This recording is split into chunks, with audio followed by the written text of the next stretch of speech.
Hi అండి అందరికీ ఈరోజైతే మినపసున్నుండలు ఎలా తయారు చేయాలో చూపిస్తాను। ముందుగా స్టవ్ ఆన్ చేసి ప్యాన్ పెట్టుకోవాలి। ప్యాన్ బాగా హీట్ అయ్యాక మనం మినపప్పునైతే వేసి వేయించుకోవాలి బాగా। ఇదైతే నేను మా సిస్టర్ కలిసి అయితే చేస్తున్నాము మినపసున్నుండలు పిల్లల కోసం ఇంట్లోనే హెల్తీగా ఎలా చేయాలో చూపిస్తాము। బాగా దూరగా అయితే వేయించుకోవాలి మినపప్పుని।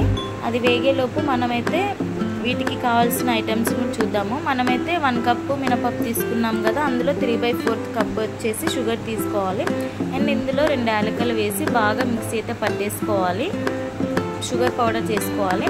అండ్ ఇంకోవైపు మినపప్పును కూడా బాగా వేయించుకోవాలి, దూరగా వేయించుకోవాలి, గోల్డెన్ బ్రౌన్ కలర్ వచ్చేదాకా। షుగర్ పౌడర్ అయితే రెడీ అయిపోయింది, మిక్సీ పట్టేసుకున్నాము। ఇందులోనే మనం ఒక 2 టేబుల్ స్పూన్ బియ్యం కూడా కలుపుకొని వీటిని కూడా బాగా వేయించుకోవాలి। వేయించుకున్న తర్వాత మనం ఒక ప్లేట్లోకి అయితే తీసేసుకోవాలి। ఈ బాగా చల్లగా అయ్యాక మనం మిక్సీ అయితే పట్టేసుకొని పౌడర్ అయితే చేసేసుకోవాలి।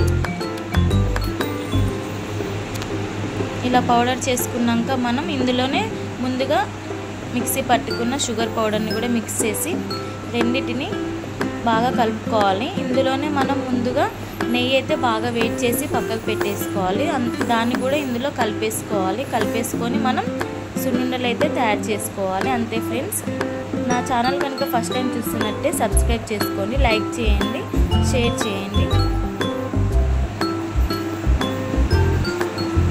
ఇలా పిల్లలకి ఇంట్లోనే సింపుల్గా చేసి పెట్టండి ఫ్రెండ్స్, చాలా హెల్తీగా ఉంటారు అండ్ టేస్ట్ కూడా చాలా బాగుంటుంది।